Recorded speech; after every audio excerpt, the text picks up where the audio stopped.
Budget की special transmission के साथ मैं हूं शाहजेब अहमद। कौन सा हदफ हासिल हुआ, किस शोबे में नाकामी रही, रवा माली साल की कारकर्दगी यानी कौमी इक्तसादी सर्वे आज पेश किया जाएगा। वज़ीर आज़म शहबाज शरीफ को इकनॉमिक सर्वे की कॉपी पेश कर दी गई है। हुकूमत ज़्यादातर मुआशी अहदाफ हासिल करने में नाकाम रही है। GDP ग्रोथ का हदफ रखा गया था 4.2%, जबकि इसकी शरह 3.7% तक महदूद रहने का तखमीना है। ज़राअत, सनती, फिकस आमदन के अहदाफ भी पूरे नहीं हो सके, फिर महंगाई भी टारगेट से ज़्यादा रहने की तवक्को है। अगर अगले बजट की बात करें जो कल पेश किया जाएगा, उसका हजम 17,500 अरब रुपए से ज़ायद का होगा। टैक्स रेवेन्यू का बड़ा हदफ रखा गया है जो 15,267 अरब रुपए रखने की तवक्को है। नॉन टैक्स रेवेन्यू का हदफ भी 2,768 अरब रुपए रखने की तजवीज़ है। मुआशी शरह नमू 4%, जबकि महंगाई की शरह 8.2% मुकर्रर की गई है। इसी पर आज हम बात करेंगे। बजट ज़ाहिर पेश होने वाला है, उससे पहले जो तजावीज़ सामने आई, जो प्रपोजल सामने आए, उस पर ज़ाहिर मुसलसल बातचीत भी चलती रही, सूबों को मनाने की कोशिश भी की गई। हमारे मेहमान भी हमारे साथ मौजूद हैं। Chief organiser Pakistan business forum हैं अहमद जवाद साहब, वो हमें ज्वाइन कर चुके हैं। अहमद जवाद साहब, बहुत शुक्रिया हमें ज्वाइन करने के लिए। अहमद जवाद साहब, मैं आगाज़ यहीं से करता हूँ। ज़ाहिर खासतौर पर बिजनेस एक्टिविटी की बात करते हैं और जो इस वक्त मुआशी सरगर्मियाँ हैं उसकी बात करते हैं। इस आने वाले बजट को आप कैसे देख रहे हैं? कितनी कोई बेहतरी आएगी बिजनेस कम्युनिटी में? मुलाकातें भी मुसलसल हुई हैं मुआशी टीम के साथ भी, वज़ीर आज़म के साथ भी, सनतकारों की भी, और फिर एक ताजर स्कीम भी लाई गई है। इस वक्त आप क्या सूरत हाल देख रहे हैं इस बजट के बाद? जी बहुत शुक्रिया। असल में जो रियलिटी ये है कि हुकूमत को और पार्लिमान को अब ये समझने की ज़रूरत है कि इस मुल्क का माशी निज़ाम जो है वो चल नहीं रहा। This is the ground reality and हमें इस फैक्ट को एक्सेप्ट करना चाहिए।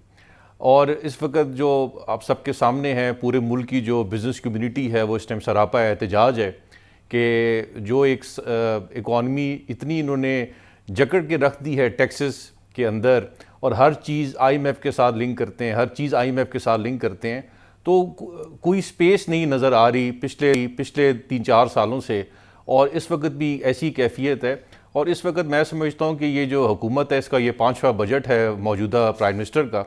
अब मैं समझता हूँ बस हो चुकी है हम सब की, इस मुल्क की बिज़नेस कम्युनिटी की, इंडस्ट्रियलिस्ट की, काश्तकार की। अब ये बजट, अगर जो कल बजट आ रहा है जो 3-4 तारीखें तब्दील करने के बाद फाइनली कल पेश हो रहा है, अगर इसके अंदर हुकूमत ने कोई ग्राउंड रियलिटीज़ को मद्देनज़र रखते हुए कोई मीनिंगफुल रिफॉर्म्स और कोई मीनिंगफुल रिलीफ ना दिया, तो फिर ये मैं समझूंगा कि ये बजट जो है खाली एक एक्सरसाइज है, इसके अलावा कुछ नहीं है। क्योंकि बात ये है कि IMF के पास आप अपनी मर्ज़ी से गए।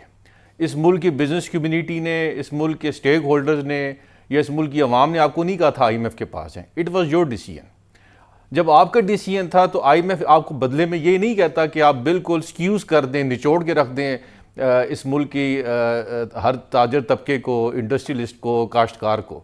आपको हर चीज़ के साथ आप एक इस्लामाबाद में बैठ के एक ऐसी पॉलिसी, एक ऐसी तरतीब दे देते हैं जो हम सारे के सारे सर पकड़ के बैठ जाते हैं। पिछले बजट के अंदर आप लोगों ने ऐसे अजीब से आप लोगों ने कवानीन लेके आए जो बजट की स्पीच में तो मौजूद नहीं थे, लेकिन फाइनेंस बिल का हिस्सा थे। तो वो इस तरह की चीज़ों से हुकूमत को बेइज्जत करना चाहिए।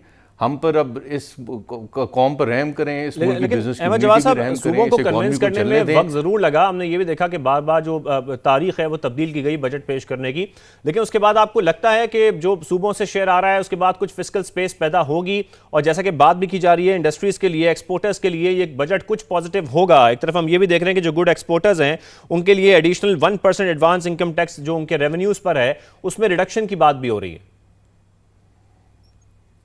देखें, एक्सपोर्टर्स की जहाँ तक बात है, 2 साल पहले एक्सपोर्टर्स को आप लोग नॉर्मल टैक्स रिजीम में ले गए थे, ठीक हो गया IMF के कहने के ऊपर।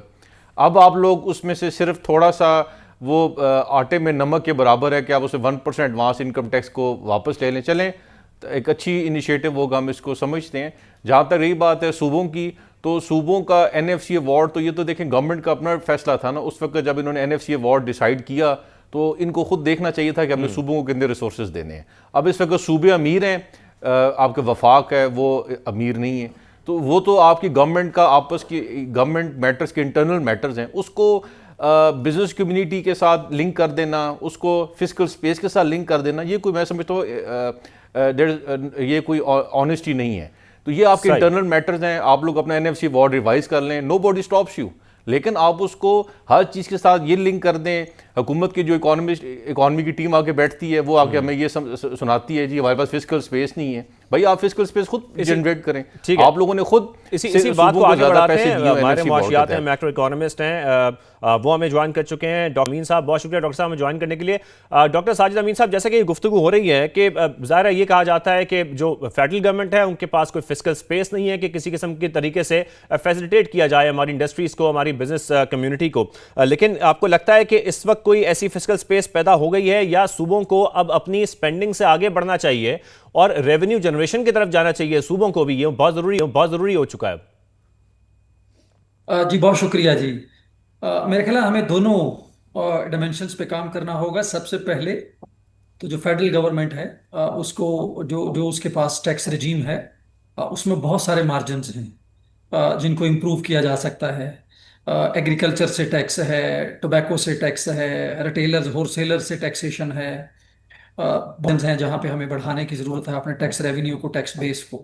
तो सबसे पहले तो मुझे लगता है कि गवर्नमेंट को जो है वो जो फेडरल गवर्नमेंट को जो अपना उनके पास टैक्स का जो रजीम है उसके अंदर बहुत सारी इंप्रूवमेंट्स लाने की ज़रूरत है, ताकि जो फिजिकल स्पेस, मुझे लगता है कि इस वक्त एक जो बहुत बड़ा इशू है वो ये है कि हम वो टैक्स पोटेंशियल जो हमारा है हम उस टैक्स को इकट्ठा नहीं कर पा रही फेडरल गवर्नमेंट भी, तो जिसकी वजह से ये कि हमारे टैक्स स्पेस के इश्यूज आए हुए हैं।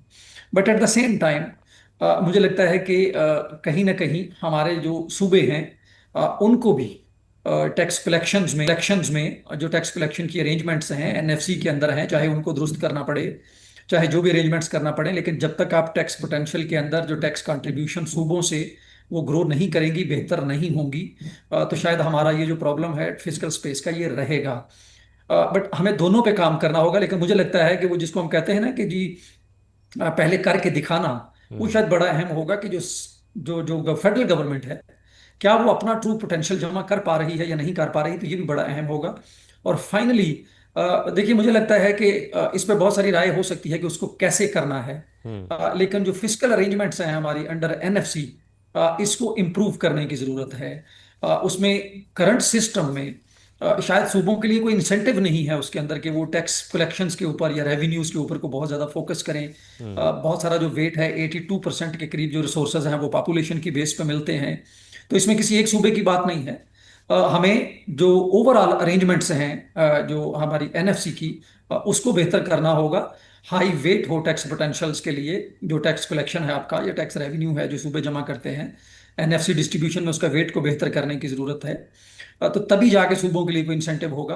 बट हमें दोनों पे करना होगा, फेडरल गवर्नमेंट को अपना काम करना होगा और सूबों को भी आगे आना होगा। और ये कैसे होगा? एफवीआर का पहले टारगेट हम देखें कि जो डाउन वाइज रिवाइज हुआ और एक बार फिर अब जो टारगेट रखा गया है तकरीबन 15,000 अरब का, ये जो हदफ है ये तकरीबन 18% ज़्यादा है पिछले साल से। ये कैसे रियलिस्टिक समझते हैं हम इसको? कैसा हो सकता है या फिर हुकूमत लेवी इकट्ठा करने की तरफ जाएगी?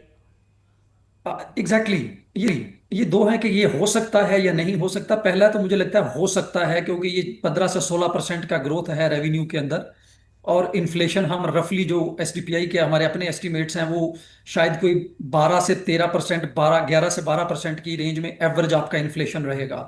तो आप समझ लें कि 10-12% तो आपके वहीं से आ जाएंगे। जो बाकी 4-5% हैं वो मुझे लगता है कि गवर्नमेंट जो है अनफॉर्चुनेटली अगेन शायद वही जो जो आपके एग्जिस्टिंग कैपिटिव टैक्स पेयर्स हैं उन्हीं पे बर्डन आ रहा होगा। शायद पीडीएल के ऊपर जो बर्डन आ रहा होगा, हमने जैसे देखा कि वो 1.5 ट्रिलियन से इस साल जो है वो 1.72 ट्रिलियन का टारगेट जो है वो रखा गया है। तो मुझे लगता है कि जो इन्हिसार है तो ओवरऑल रेवेन्यू का टारगेट शायद बहुत मुश्किल नहीं होगा पूरा करना इन्फ्लेशन के साथ। इस साल एफबीआर का मुझे अगर ये लगता है कि पीडीएल चैलेंज के थ्रू ही इकट्ठा किया जाएगा, टारगेट पूरा किया जाएगा, तो फिर तो हम यही कहेंगे कि इस बजट में अवाम के लिए तो कोई रिलीफ नहीं है, उनके ऊपर तो बोझ और बढ़ जाएगा।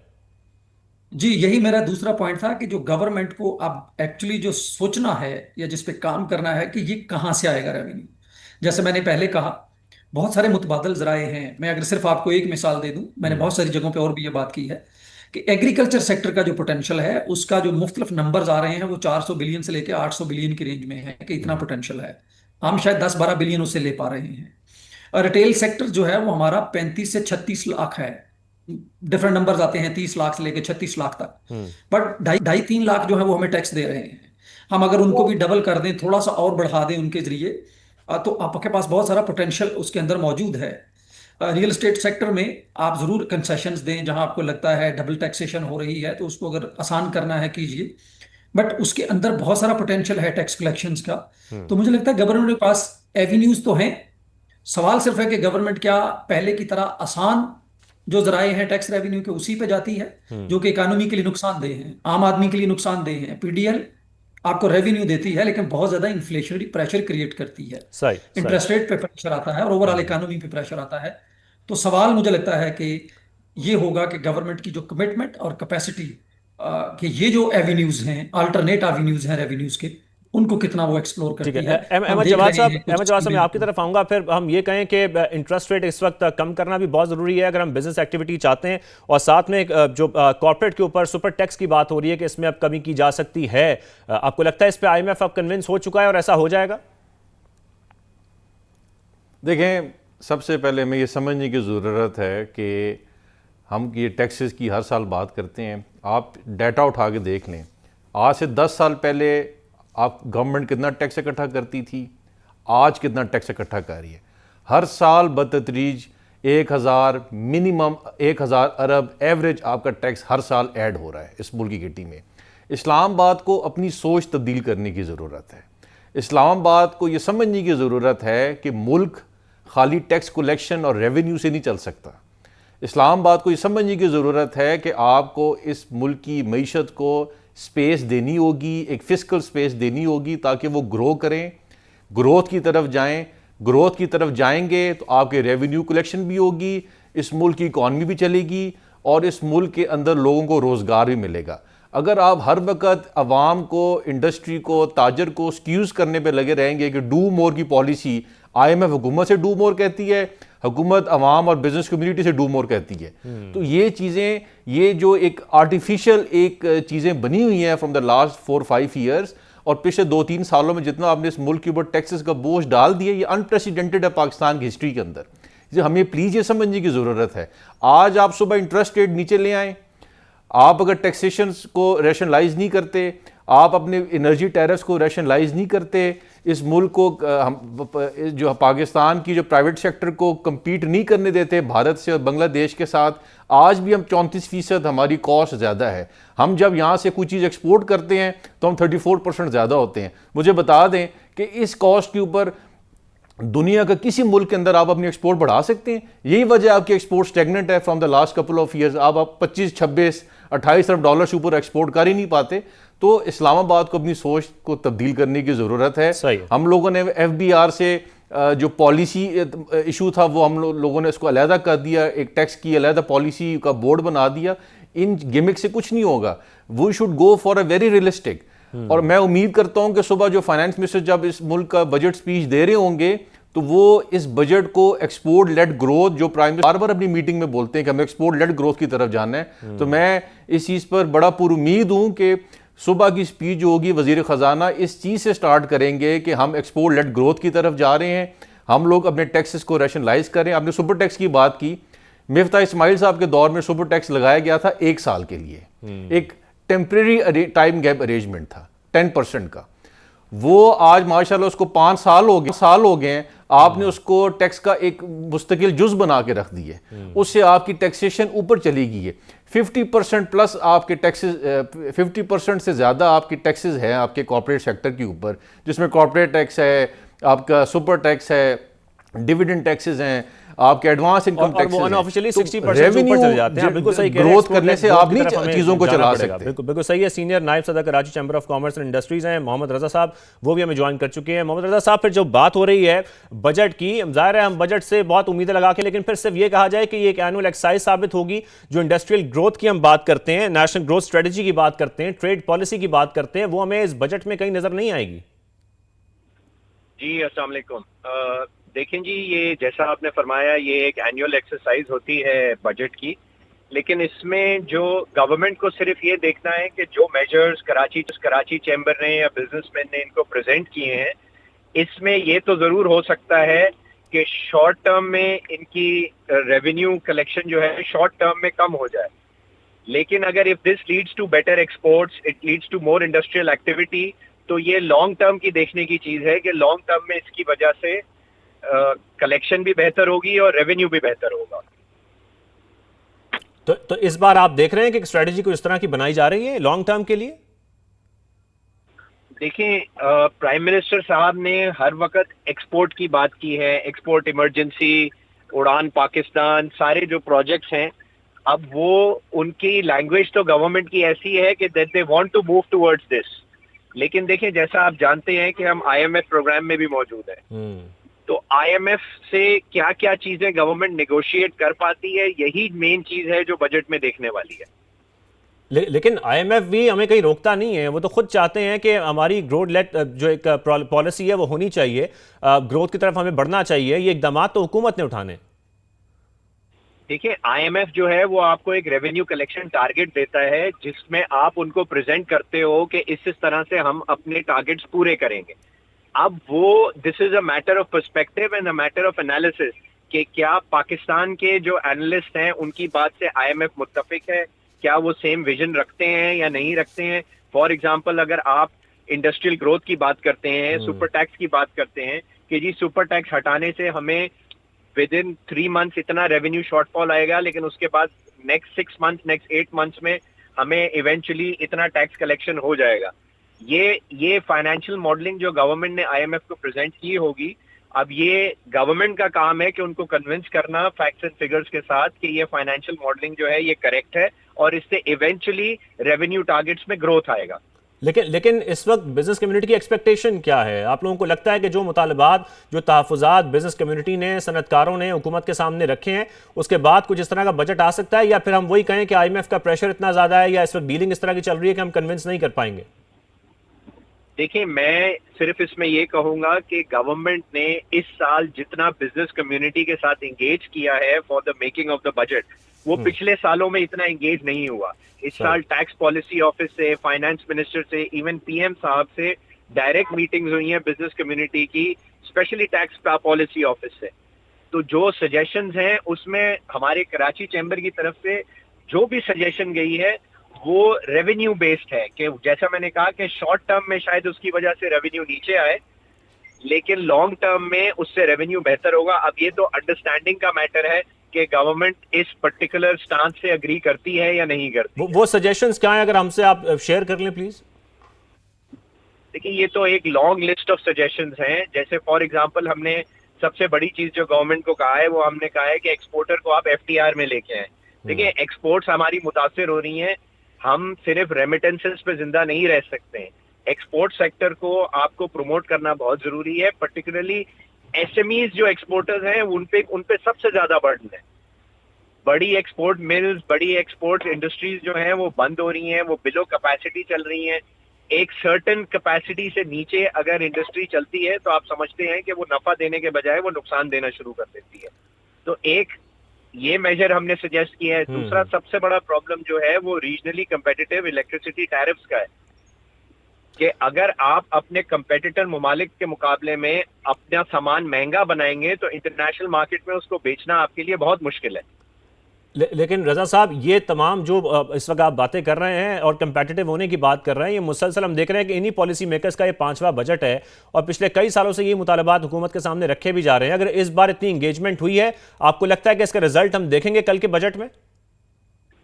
देखिए, हमें तो उम्मीद है कि इस दफा बिजनेस कम्युनिटी के प्रपोजल्स को एक्सेप्ट किया जाएगा। If not all, majority proposals accept किए जाएंगे, because it is high time. आप कब तक इस मुल्क की इंडस्ट्री को और बिजनेसमैन को सफर कराएंगे, क्योंकि इससे इवेंचुअली जो है मुल्क का नुकसान है। बिजनेसमैन का जो नुकसान है वो मुल्क का नुकसान है। जो आपकी हाईएस्ट टैक्सेशन रेट है इस वक्त, मेरा ख्याल है दुनिया का कोई एक आधा मुल्क ही ऐसा होगा जिसमें इतना टैक्स है, मोर देन 60% जितना पाकिस्तान में है। सही। तो गवर्नमेंट जो है वो आपका समझ लें रेवेन्यू पार्टनर है, और पार्टनर का काम होता है कि दूसरे पार्टनर को सपोर्ट करे, ना इसके कि उस पर मजीद प्रॉब्लम्स डाले या मजीद कोई मुश्किलात पैदा करे। बिल्कुल, ये रुकावटें दूर करना ऐसे हुकूमत का काम है। और जब हम ताजिर बरादरी की बात कर रहे हैं, ताजिर बरादरी नए वफाकी बजट से नाउमीद कुछ दिखाई देती है। सदर मरकजी तंजीम ताजरान पाकिस्तान का ये कहना है कि बताएंगे कि ज़हीर अली खान इसमें वो उनका क्या कहना है, वो जानिए। बजट में मुख्तलिफ तबकात के लिए क्या क्या रिलीफ रखा गया है और तवक्कुआत क्या हैं, मरकजी अंजमन ताजरान पाकिस्तान के सदर काशिफ चौधरी हमारे साथ मौजूद हैं। इस वक्त जो टैक्सेस की शरह 60% तक कंपनियों पर टैक्स है। देखिए कि 150 टेक्सटाइल मिलें, 10 अरब डॉलर वो कब्रिस्तान बन चुका है इस वक्त। रियल स्टेट का सेक्टर जो 80 से ज़्यादा इंडस्ट्रीज़ को चलाता है, जो दिहाड़ीदार को मजदूरी देता है, रियल स्टेट का सेक्टर बुरे तरीके से वो बंद हो चुका है, आईसीयू में है। हमने हर सेक्टर के लिए तफसीली तजावीज़ दी हैं। अब देखते हैं कि आने वाले बजट में हुकूमत किस हद तक उन तजावीज़ पर अमल करती है। हम हुकूमत से मुतालबा करते हैं टैक्सों और जुर्मानों पर मुल्क चलाने की बजाय सरमाया दोस्त बजट लाएं, अवाम दोस्त बजट लाएं, महंगाई को कम करें। इनका ये कहना था कि बिजनेस कम्युनिटी की जानिब से जो प्रपोजल दिए गए उन पे अगर हुकूमत किसी हद तक भी अमल दरामद करती है और मुल्क की मैशियत का पहिया अगर चलता है तो फिर इस बजट को लगता है कि ये बजट जो है वो सरमायाकार दोस्त भी है और अवाम दोस्त भी है। ये गुफ्तगू आपने सुनी। इस वक्त हमारा रियल एस्टेट आईसीयू में है और सरमाया दोस्त इस वक्त जो बजट है वो आना चाहिए। हमारे मेहमान हमारे साथ मौजूद है, एक ब्रेक शामिल करते हैं, वापस आते हैं, फिर बहस आगे बढ़ाएंगे।